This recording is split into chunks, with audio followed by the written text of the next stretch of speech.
गा रहे हैं, लेकिन इसके बीच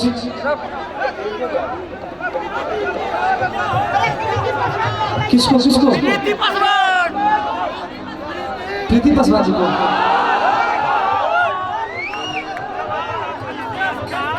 आ जाओ ना प्रीति जी, आओ शिवानी जी इधर रहो, जाओ। ये प्रीति जी है। हर की परखा जाति वीर के होते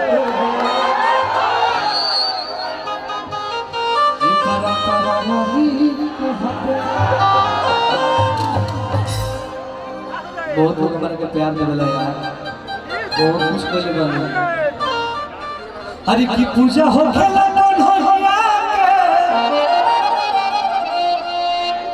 सब गोबर धर गैया,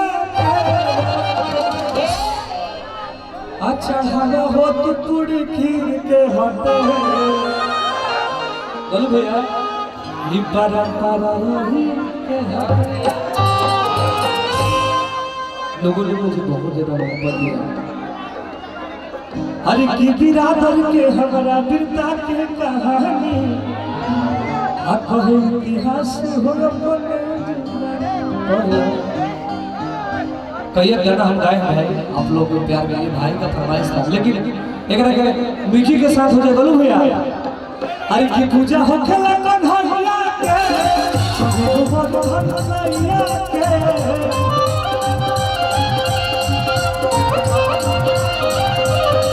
पूजा हो खेला कन्हैया के,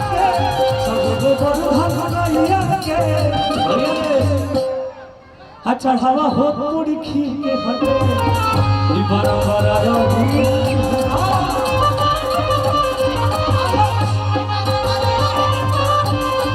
हवा हो पूरी खीर के हटे बड़ा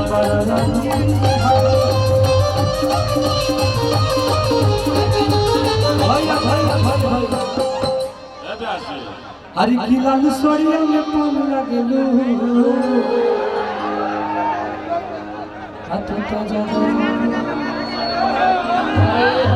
अरे की तू चले आई तोरे मजा घूमे तो आज तोरा लंका में शंखा फूले तो। कई शब्द हमारे गाने के लय पे हिट होता है भाई, लेकिन भाई लोगों का फरमाइश है कि जनुआ हमार आरजेडी लगभग है।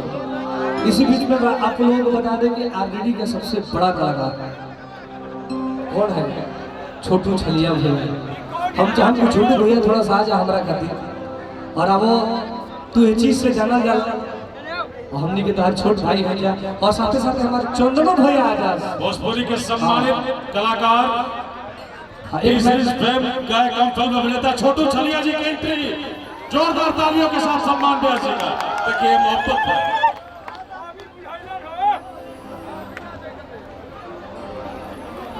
हरि की राजद के गोछिया बनहले अपना होसा। अरे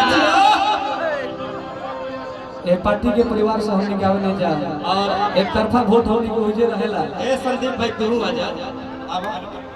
हरि तो है जनू हम, और हम चाहते कि आज के प्रोग्राम काव्या तू आ जा।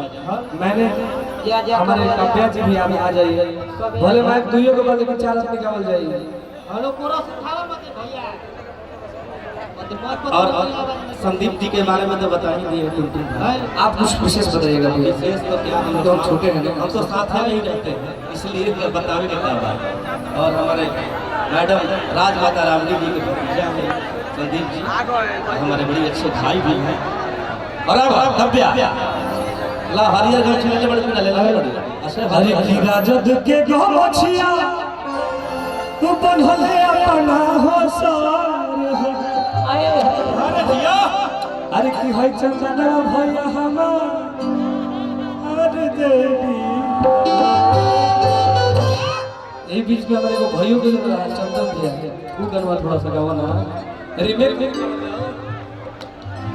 वो तो सुनाई नहीं रहा कि पूछी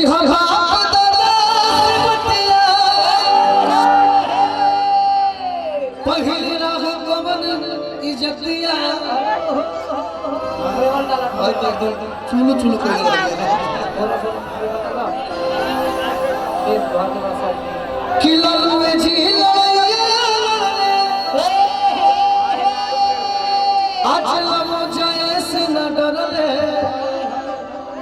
गुंडा लोग के डाउन कइल पनिया है बबुआ लालू जी के दे छोटू भैया कुछ बोल रहा हूँ हमारा गुनगुनाए से पहले चार के तुहार के लिए जल्दी सुनाओ वाला प्रसंग थोड़ा सा आप गाइए ना उसके बाद हम गाते हैं। हाँ हम कहनी का अरे कजिया है बिहार के लाला अरे जिया हो लालू के लाला अरे दस भोगे दिल जीतला वादा पुराई के अरे की वादा पूरा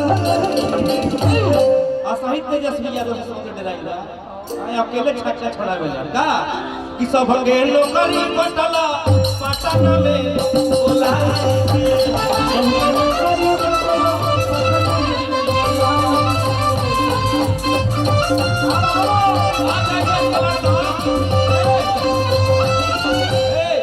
पलट देवे के 25 में जैसे हैया पलटा कर एकदम सब पलट देवे के बाद आ जा बाबा भैया रे गाएंगे लेकिन एक और मुझे गाना याद रहा भैया अरे की नेता हकी विधायक हो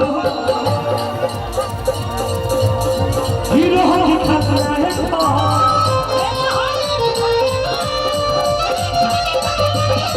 लगा तो मुझे से भैया लगे थोड़ा सा कम सुना था अरे की नेता हकी विधायक हो हीरो हकी खलनायक हो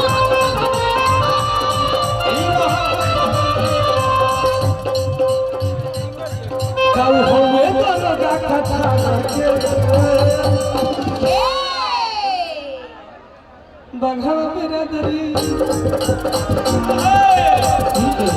फिर बोलो लगा पुतला ते हम बांध के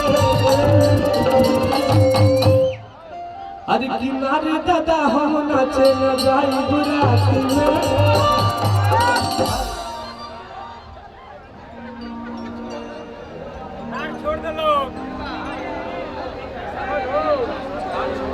बस 5 मिनट के अंदर खाली हो जाएगा मैं बता आपको वादा देके जा रहा हूँ अरे किनारे दादा हम नाचे न जाई बुराती में गोली चलला यही ना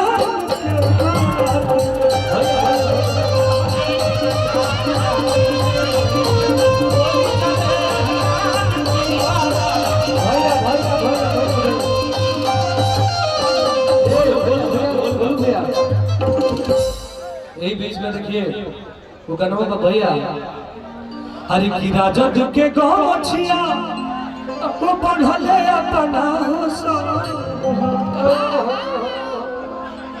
हरि तो जनुआ हम आज देवी लभा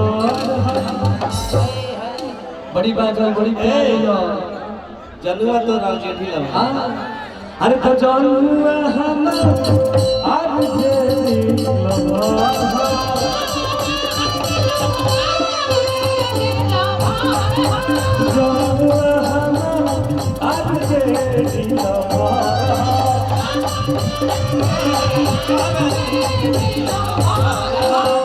राजद के गमछिया बढ़ले अपना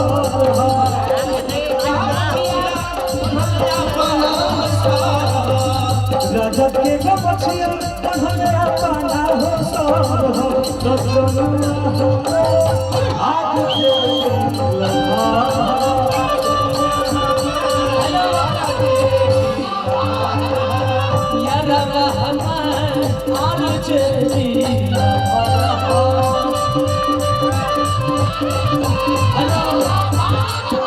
जति बरंग हो जलन ओही रहन के देखे जाना हो भैया पावर ओवर ना power is downloading here hello Jadav जी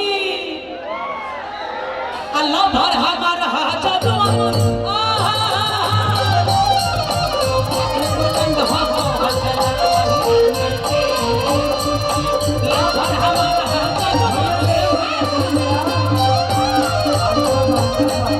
बोलू बाबू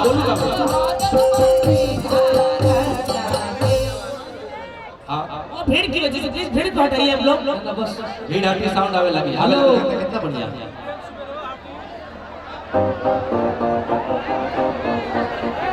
एक मिनट एबीएससी है टंटन जी, आप लोग से मेरे मित्र हैं 2 मिनट के लिए कि भला बाटे जे करो समझ दिया